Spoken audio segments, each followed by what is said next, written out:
Divorce papers were spread across my kitchen table like a losing hand of cards, and my husband's lawyer had just used the word irreconcilable for the third time in 2 minutes, when my phone buzzed with a text from a number I hadn't seen in 11 years, my grandmother's estate attorney, a man I'd assumed was long retired, asking if I could come to his office before Friday. "It's about the Whitfield Trust," he wrote. "It's time." I didn't know then that in 6 days, the same man across from me, asking me to sign away the house, the savings, even the modest antique shop I'd built with my own hands, would be sitting in a different office, considerably paler, listening to a document read aloud that he never knew existed. My name is Eleanor Whitfield Ashby, though after Friday, I'd be going back to just Whitfield. I was 38 years old, married for 11 years to a man named Daniel Ashby, and about to find out that the quietest people in my life had been building me a parachute since before I could walk. The conference room at Bell and Marsh smelled like burnt coffee and printer toner, the particular scent of rooms where marriages go to be formally declared dead. Daniel sat across from me in the navy suit I'd bought him for his sister's wedding, his lawyer, Patricia Voss, arranging papers with the brisk efficiency of someone paid by the hour. My own attorney, a tired public defender named Rosalind Kemp, who specialized in family law and looked like she hadn't slept since the Obama administration, sat beside me shuffling through a folder half the thickness of Daniel's. "The house," Patricia said, sliding a paper toward me, "goes to Mr. Ashby, given that his income has been the primary source of the mortgage payments for the last 4 years." I almost laughed. The mortgage payments, yes, from an account I'd funded every month by selling Victorian mourning brooches and mid-century barware to collectors across 3 states, money that Daniel then managed because he worked in finance and I, in his words, wasn't good with numbers. I'd believed him. That was the humiliating part. 11 years of believing him. "And the shop," Patricia continued, not quite meeting my eyes, "given that it operates at a loss most quarters and was capitalized using marital funds, will be liquidated, with assets split according to the standard formula." The shop, Whitfield & Co. Antiques, on the corner of Sycamore and 9th, where I'd spent 4 years building a client list of collectors who trusted my eye for authenticity, where I'd restored my grandmother's old habit of finding beauty in things other people had discarded. Daniel had never once set foot inside it except to ask if I'd sold anything real that week. "It doesn't operate at a loss," I said quietly. "It operates on a slow, deliberate margin. There's a difference." "The numbers say otherwise," Patricia said, and slid another sheet toward me. I looked at Daniel. 11 years, and he wouldn't look up from his phone. "I need a few days," I said, surprising myself with how steady my voice came out. "I'm not signing today." Patricia's mouth tightened into the shape lawyers make when a client's spouse is being difficult. Rosalind, beside me, put a hand briefly on my forearm, the first real touch of solidarity I'd felt in that building. "That's her right," Rosalind said. "We'll review and respond by Friday." Daniel finally looked up. "Ellie, come on, let's just be adults about this." "I am being an adult," I said. "An adult reads what she's signing." We left separately. I sat in my car in the parking garage for 11 minutes before I could make my hands stop shaking enough to drive. That's when my phone buzzed with the text from Harold Bell, no relation to the Bell and Marsh firm, a different Bell entirely, my grandmother's old estate attorney, a man so private and old-fashioned he still used a flip phone for everything except, apparently, emergencies. "Eleanor, this is Harold Bell. I hope this reaches you well. I need you to come to my office this week regarding the Whitfield Trust. It's important, and it concerns your grandmother's original wishes. Please call at your earliest convenience." I stared at the message. My grandmother, Vivian Whitfield, had died 9 years earlier. I had been at her reading of the will, a short, simple affair, everything divided plainly between my mother and my aunt, with a few sentimental items, her sewing machine, some jewelry left to me. There had never been any mention of a trust. I assumed Harold Bell had simply misdialed, or that this was some kind of scam targeting elderly clients' families. I called the number anyway. "Eleanor," he said, before I'd even finished introducing myself, his voice warm and unmistakably real. "Thank you for calling back so quickly. Can you come in Thursday morning?" "Mr. Bell, I don't understand. My grandmother's estate was settled in." "Her asterisk will asterisk was settled," he said carefully. "The trust is a separate matter. Your grandmother set it up 11 years ago, around the time you were married, actually. She was very specific that it not be discussed with anyone, including you, until certain conditions were met." A pause. "One of those conditions appears to have just occurred." My chest went tight. "What condition?" "I'd rather explain in person if you don't mind. Thursday, 10 o'clock. I agreed, mostly because I didn't know what else to do, and hung up feeling like the ground beneath the last 6 months of my life had quietly shifted 6 inches to the left without my noticing. To understand what happened next, you have to understand my grandmother. Vivian Whitfield was not a soft woman, though she had a soft voice and softer hands that spent 60 years doing needlework, gardening, and I would later learn, quietly building one of the most understated small fortunes in Belhaven County by buying undervalued property in the 1970s and 80s and simply waiting. She never spoke of money. She spoke of being sensible and keeping something aside, phrases that, at the time, sounded like the harmless thriftiness of a woman who'd grown up during rationing. She raised my mother alone after my grandfather died young, and she watched, with what I now understand was a very specific kind of attention, the way my mother's own marriage unfolded. My father was, by every account, a charming, feckless man who spent more than he earned and eventually left when I was 12, taking with him most of what my mother had saved and leaving her with 2 mortgages and a great deal of quiet shame. My grandmother never said, "I told you so." She simply showed up every Sunday with groceries and sat with my mother at the kitchen table, saying very little, listening to a great deal. I was 19 when I first brought Daniel home to meet her. He was handsome, ambitious, quick with compliments, the kind of young man who filled a room the moment he walked into it. My mother adored him instantly. I remember, distinctly, my grandmother's silence that evening. She served pie. She asked him about his work. She smiled at the right moments. And when he went to the bathroom, she looked at me and said, very simply, "He talks about your future like it's already decided. Be sure it's you deciding it." I thought it was just an old woman being cautious, the way old women often are about their granddaughters' boyfriends. I married Daniel 2 years later. My grandmother attended the wedding, danced with me once, and gave us, as a gift, a modest antique writing desk that had belonged to her own mother. "For your correspondence," she said, "every marriage needs somewhere private to think." I didn't understand until years later that the desk had a false bottom, and that inside it, my grandmother had left me a letter I wouldn't find for over a decade.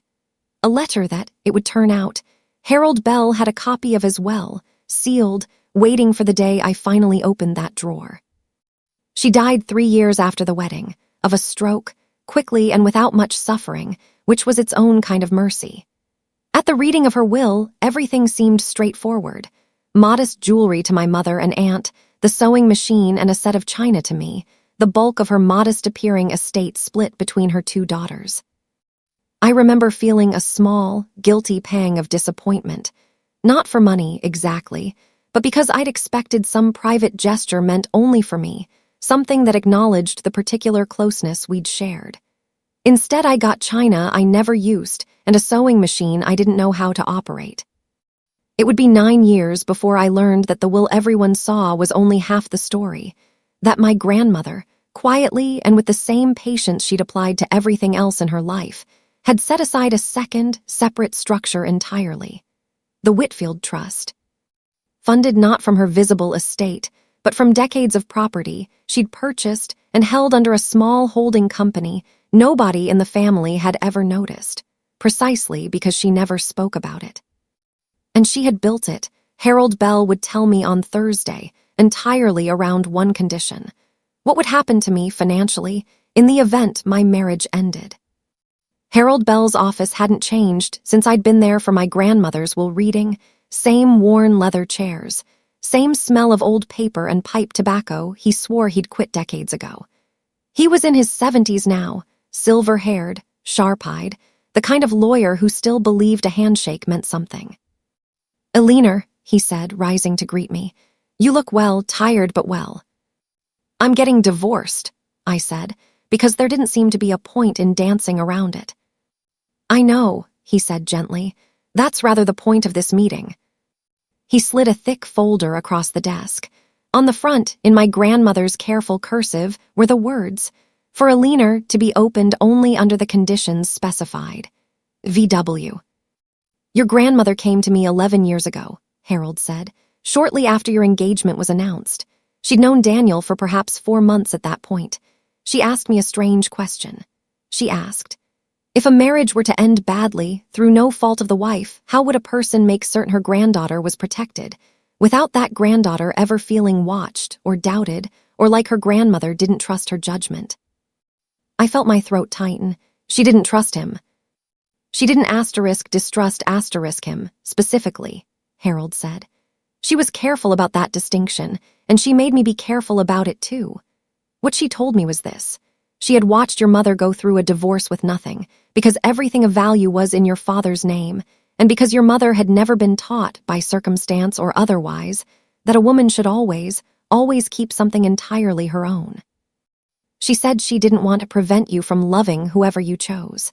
She wanted to prevent you from ever being powerless again, regardless of who you loved. He opened the folder. Inside was a summary of the Whitfield Family Trust.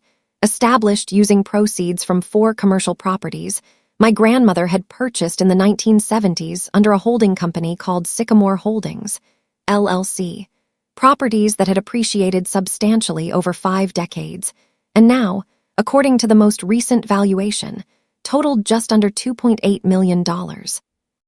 I stared at the number until it stopped looking like a real number and started looking like a typo. "That's not possible," I said. "She lived in a 2-bedroom house. She drove a 12-year-old Buick."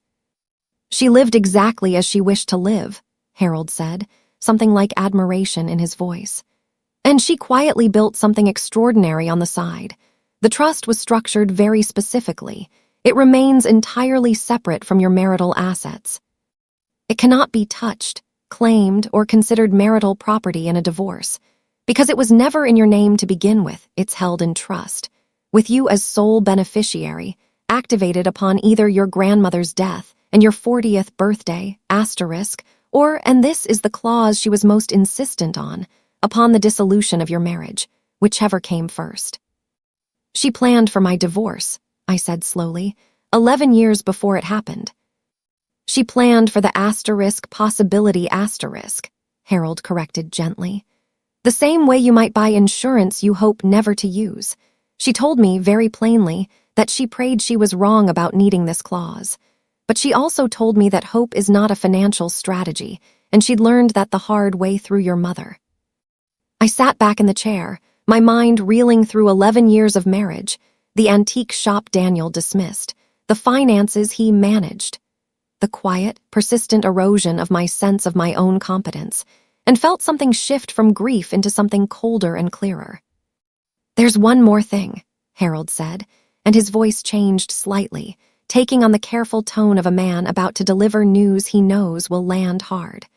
"The trust also holds full ownership of the commercial building at 214 Sycamore Street." I blinked. That's my shop's building. I lease that space." "You lease it," Harold said, "from Sycamore Holdings, LLC, which, as of your grandmother's death, has been quietly owned in its entirety by the Whitfield Family Trust.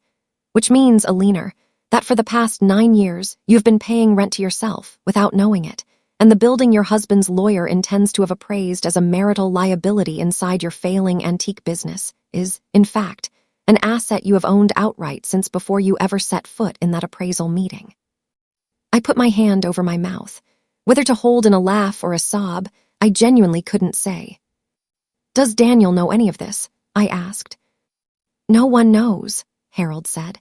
"That was also your grandmother's condition. Not even your mother knows the full extent of it, though she knows the trust exists in some form. Vivian was adamant that this remain private until the moment it was needed, because she said the moment people know a woman has resources, they start treating her differently, and she wanted you treated fairly on your own merits for as long as possible." I sat in that leather chair for a long time after he finished speaking, the folder heavy in my lap, thinking about the false-bottomed writing desk my grandmother had given me as a wedding present, and the letter Harold said was inside it. A letter I now, urgently, needed to go home and find. I drove home in a fog, my mind doing arithmetic it hadn't done in years. Rent, appraisals, the shop's actual books. The 4 years of loss Patricia Voss had cited so confidently. Numbers I now suspected Daniel had shaped to a narrative rather than the reverse. Daniel wasn't home. He'd moved into a rental 2 towns over the week the papers were filed, taking his suits and his golf clubs and leaving, with almost surgical precision, nothing that would require a conversation. The desk sat where it had always sat, in the corner of what used to be our shared study, and was now, unmistakably, just my study. An elegant, unassuming piece of mahogany furniture I dusted 1,000 times without ever once suspecting it held anything but stationery and old greeting cards. I found the mechanism exactly where Harold had described it. A small brass catch beneath the 3rd drawer, disguised as decorative hardware, that released a shallow false bottom no more than an inch deep. Inside was a single envelope, yellowed slightly at the edges, my name written across the front in my grandmother's unmistakable hand. Eleanor, if you are reading this, one of 2 things has happened. Either you have turned 40, which I hope means I got to watch you become exactly the woman I always suspected you'd be, or something has gone wrong in your marriage, and you are hurting, and I am not there to sit with you at the kitchen table the way I sat with your mother. I am sorry for that second possibility, more than I can say. I want to tell you something I never told you directly in life, because I did not want you to marry with suspicion in your heart, or to feel that I doubted your choices. I loved watching you fall in love. I loved your wedding. I do not regret a single Sunday I spent with the 2 of you. But I am your grandmother, and grandmothers are allowed to prepare for storms even while praying for sun. I watched your mother lose everything not because she was foolish, but because she was never taught that a woman's security should never depend entirely on another person's character. No matter how much she loves that person, no matter how good he seems. So I built you something quiet, not out of doubt in you, out of respect for what I've seen the world do to women who trusted completely, and were never given anything of their own to stand on when the ground shifted. Use it if you need it. Use it to walk into any room, a courtroom, a kitchen table, a lawyer's office, knowing you do not need anyone's permission to be safe. And if you never need it at all, then let it simply be proof that you were loved by a woman who thought about your whole life, not just the wedding day. All my love always. Stand up straight. You come from women who did. Grandma V***. I read it twice, then a 3rd time, sitting on the floor of my study with my back against the desk that had quietly held this letter through 11 years of my marriage, through every dismissive comment Daniel made about the shop, every time he'd said, "Let me handle the numbers, Ellie." Every small, cumulative erosion I'd absorbed and internalized as my own inadequacy. It hadn't been my inadequacy. It had been his narrative, and apparently my grandmother had suspected exactly this outcome long before I could have imagined it myself. I thought about Friday's meeting, about Patricia Voss sliding papers across the table with such practiced confidence, about the phrase, "The shop operates at a loss." A phrase I now intended to examine with an entirely different kind of attention. I picked up my phone and called Harold Bell back. "I need everything," I said before he'd even said hello. "The trust documents, the deed to the building, the full financial history, everything you have. I have a meeting on Friday, and I think it's about to go very differently than my husband's lawyer is expecting." I spent Tuesday and Wednesday doing something I hadn't done in 4 years.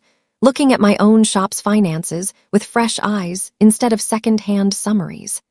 Daniel had set up a joint bookkeeping system early in our marriage, back when I was drowning in inventory sourcing and client calls and grateful, genuinely grateful, that someone competent wanted to take that weight off me. I'd handed him access to the shop's accounts the same year I handed him the household budget, the same year I stopped questioning why my allowance, his word, not mine, though I hadn't clocked it as strange at the time, never quite matched what I knew the shop was bringing in. I called my actual bookkeeper, a sharp, no-nonsense woman named Priya Nair who did the books for half the small businesses on Sycamore Street, and asked her to pull every original invoice, every deposit, every reconciliation from the last 4 years, independent of whatever reports Daniel's firm had generated for the divorce filing. What we found took 2 days and made my hands shake in a completely different way than they had in that conference room. The shop wasn't operating at a loss. The shop was operating at a modest but real profit, the kind of profit a small, carefully curated antique business built on relationships and expertise actually generates, nothing flashy but real. What had been reported to Patricia Voss, and by extension to the court, was a set of management fee deductions Daniel had quietly built into the shop's expense reports over the previous 3 years. Fees paid to a consulting entity called Ashby Financial Solutions, which, when Priya and I looked closer, was a business Daniel had registered himself, using the shop's own funds to pay himself for financial oversight I had never approved and barely remembered agreeing to. "He's been paying himself out of your business," Priya said flatly, sliding the printout across her desk, "to manage your business and then reporting what's left as a loss so it would look worthless in a settlement. Eleanor, this isn't just aggressive accounting. This is the kind of thing that gets people's licenses reviewed." I sat very still for a moment, feeling something in me that had been small and apologetic for 11 years quietly straighten its spine. "Can you get all of this into a clean report by Friday?" I asked. "I can have it by tomorrow night," Priya said.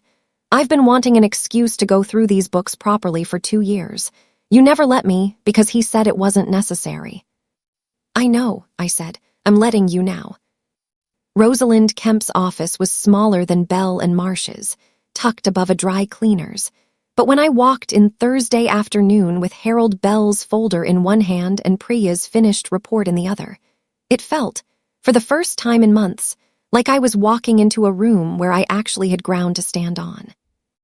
Rosalind read through both documents twice, her expression shifting from her usual tired neutrality into something sharper, more alert. "The trust document alone changes the entire framework of the shop discussion," she said. "If the building is owned by a trust in your sole name, established before the marriage's relevant asset period and funded independently of marital income, it isn't just that the shop isn't a marital liability. The building itself was never Daniel's to negotiate over in the first place. He's been trying to divide something that was never on the table." "And the accounting?" I asked. She tapped Priya's report. "This isn't just relevant to the divorce. Depending on how deliberate this was, and it looks very deliberate, this could be relevant to a lot more than the divorce. But let's take it one step at a time. Friday, we present the trust ownership and the corrected financials. We let Patricia Voss recalculate everything she thought she knew walking in." "Will Daniel know beforehand?" "No," Rosalind said, something almost like a smile crossing her tired face. "That's rather the advantage of doing homework quietly. Sometimes the truth is only powerful the first time someone hears it out loud, in a room, when they weren't expecting it." I thought of my grandmother, of 11 years of silence that had nothing to do with secrecy for its own sake, and everything to do with exactly this: protecting a moment's power by not spending it too early. "There's something else," I said, and told her about the letter, about the false bottom, about a woman who'd looked at a charming 27-year-old man across a pie dessert and quietly decided, without a word of accusation, to build her granddaughter a door-marked asterisk exit just in case she ever needed one. Rosalind was quiet for a moment. "Your grandmother," she finally said, "sounds like she understood something most people don't learn until it's too late, that love and protection aren't opposites. Sometimes the most loving thing a person can do is prepare you for a version of your life they hope you'll never have to live." Mid-video CTA, natural insert point. If you've ever discovered that someone quietly protected you long before you knew you needed it, tell us about it in the comments below. And if this story is speaking to you, subscribe, Signed and Silent brings you one new story like this every week. Friday's meeting began exactly like the first one. Same conference room, Same burnt coffee smell. Same navy suit on Daniel. The same brisk efficiency from Patricia Voss as she slid papers across the table like she was dealing a hand she already knew she'd won. "We've made a few adjustments to reflect standard timelines," she began. "Regarding the house." "Before we get to the house," Rosalind said, calm and unhurried, "I'd like to enter 2 documents into the record. The first concerns the ownership structure of 214 Sycamore Street." She slid Harold Bell's trust summary across the table. I watched Patricia's eyes move down the page, watched the exact moment her practiced efficiency faltered, a small pause, a flicker, quickly smoothed back into professional composure, but not quickly enough that I didn't see it. "This is," she started, "a trust established by Eleanor's grandmother 11 years ago," Rosalind said, "funded entirely through premarital, independently held assets, nomming Eleanor as sole beneficiary. The building your client's appraisal treats as shop collateral has, in fact, been owned by this trust, and therefore solely by Eleanor for the past 9 years. It was never marital property. There is nothing here to divide." Daniel's head came up sharply. That's not possible. Ellie doesn't have money like that. Her grandmother left her a sewing machine." "Her grandmother," I said, the first words I'd spoken all meeting, "left me exactly what she wanted people to see. That was rather the point." Patricia recovered fast, professional instincts kicking back in. "Even granting the trust's validity, that pertains to the building. The business itself, its financial performance, remains a marital asset subject to." "Which brings us to the second document," Rosalind said, and slid Priya's report across the table. I watched Daniel's face while Patricia read it this time, because I wanted to see it, wanted to see the moment he understood that the version of events he'd built so carefully, the loss-making hobby business, "I handle the numbers because you're not good with them," was about to be read back to him in the plain, unglamorous language of bank deposits and reconciled invoices. "Ashby Financial Solutions," Patricia read aloud, slower now, "management fee deductions totaling." She stopped. $142,000, Rosalind said. "Over 3 years, paid from the shop's operating account to a company solely owned and operated by your client, for services never formally contracted, disclosed, or approved by Eleanor. Which is, I imagine, part of why the shop's reported profitability looked so consistently poor." Daniel's jaw worked, but nothing came out. Patricia set the report down slowly. "I'll need to review this with my client privately." "Of course," Rosalind said, gathering our own papers with unhurried precision. "Take all the time you need. We'll wait."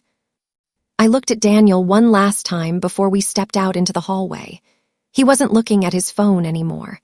For the first time in longer than I could remember, he was looking directly at me, and for once, I wasn't the one who looked away first. The settlement that eventually emerged, 3 weeks and several considerably more humble meetings later, looked nothing like the one Patricia Voss had first slid across the table. The house, the actual marital asset, was sold, proceeds split fairly. Daniel's consulting fees became a point of separate legal exposure that his own attorney, I later learned, strongly urged him to resolve quietly and generously rather than risk further scrutiny. A piece of advice he apparently took, because the final numbers included a repayment structure Rosalind described as unusually cooperative, for a man who spent 3 months telling you your business was worthless. The shop stayed mine, not through any lawyer's cleverness in the end, but through the simple, stubborn fact that it had always, quietly, been mine. My grandmother had simply made sure the paperwork agreed with reality before anyone else got the chance to argue otherwise. I didn't feel triumphant when it was finally over. Mostly I felt tired and a little embarrassed at how long it had taken me to ask the right questions about my own life. But underneath, the tiredness was something steadier, the same feeling I imagine my grandmother wanted me to have all along. Not vindication over Daniel, exactly. Just the simple, grounding knowledge that I had never actually been as unprotected as he'd led me to believe, and that I never would be again, because I'd finally learned to ask. The shop looks different now, not structurally, but in the small ways that matter. I repainted the sign myself, a deep forest green instead of the faded navy Daniel always said looked unprofessional. I hired Priya part-time to manage the books properly, out loud, with full visibility, because I never intend to hand that particular kind of trust to anyone again without earning it first. I started dadding again, cautiously, months later than my friends expected and exactly as slowly as felt right. There's a man, a furniture restorer named Marcus, who first walked into the shop looking for a specific type of drawer pull and stayed 40 minutes longer than the drawer pull required, who does not manage my numbers, has never once used the phrase, "Let me handle that," and asked, on our third date, entirely unprompted, what my 5-year plan for the shop was, because he wanted to understand what mattered to me before he decided what he wanted to be to me. I don't know yet where that goes. I'm in no hurry to find out. My mother, when I finally told her the full extent of the trust, cried for a long time at my kitchen table, the same kind of long, quiet crying she must have done at that same table decades earlier, after my father left, except this time it wasn't grief. "She never told me," my mother kept saying. "All those years, she never told me she'd done that for you." "She didn't want either of us to feel watched," I said. "She wanted us to feel loved. She just expressed it in spreadsheets instead of speeches." My mother laughed, wet and surprised, and said that sounded exactly like her mother. I think often about that writing desk, the one my grandmother gave us as a wedding present, the one I dusted 1,000 times without ever suspecting what it held. I think about how she sat through an entire dinner watching a charming young man talk about my future as though it were already decided, and said nothing except one quiet sentence to me in a kitchen doorway, and then went and spent the next 11 years building, brick by invisible brick, a version of my safety that required nothing from me except the willingness to open a drawer when the time finally came. I used to think love that protects you and love that trusts you were two different things, that a grandmother who prepared for my marriage's failure somehow doubted my judgment in choosing it. I don't think that anymore. I think the truest kind of love is the kind that hopes for your happiness with its whole heart, while quietly, without a word, making sure you'll still be standing if happiness doesn't come. My grandmother never got to meet Marcus. She never got to see the shop repainted, or watch Priya balance the books in the open, or see me sign my own name on my own lease without flinching. But I think she knew, somehow, 11 years ago, exactly which version of this story she was preparing me for. Not the one where the marriage fails. The one where, regardless of how it ends, I am the one who decides what happens next. "Stand up straight," she told me. "You come from women who did." I finally understand what she meant.